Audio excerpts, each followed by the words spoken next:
You've often heard the expression, the best laid plans, and that's usually a reference to the fact that no matter how specifically and how well we may plan something out, something goes wrong. To some degree, the Bible addresses that in James chapter 4, beginning at verse 13. There the Bible says, "Come now, you who say, today or tomorrow we will go to such and such a city, spend a year there, buy and sell, and make a profit. Whereas you do not know what will happen tomorrow.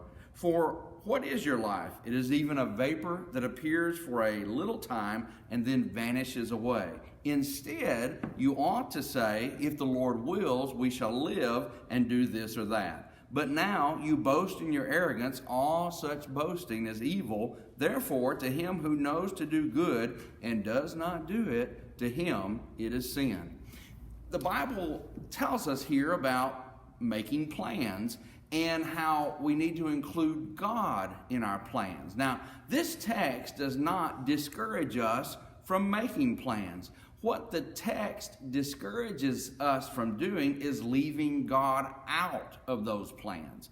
And the text says what we ought to say, if the Lord wills, and we've often interpreted that to mean that somehow God is going to give us a sign or some kind of intervention to know that this is what we need to do.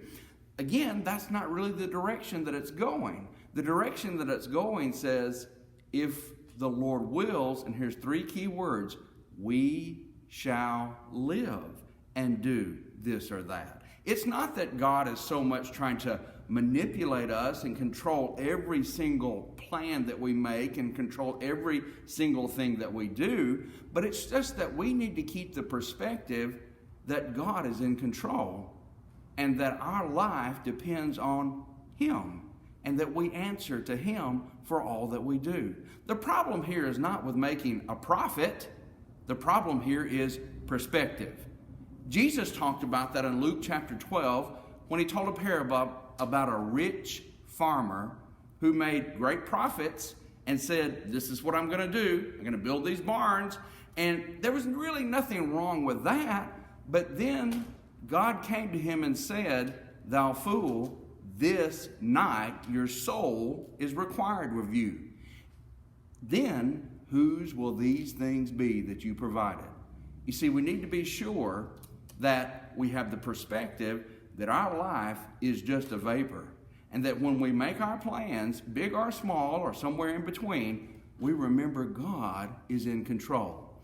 The old saying is, plan as though you're going to live forever, because you will. Live as though you're going to die tomorrow, because on some tomorrow we will.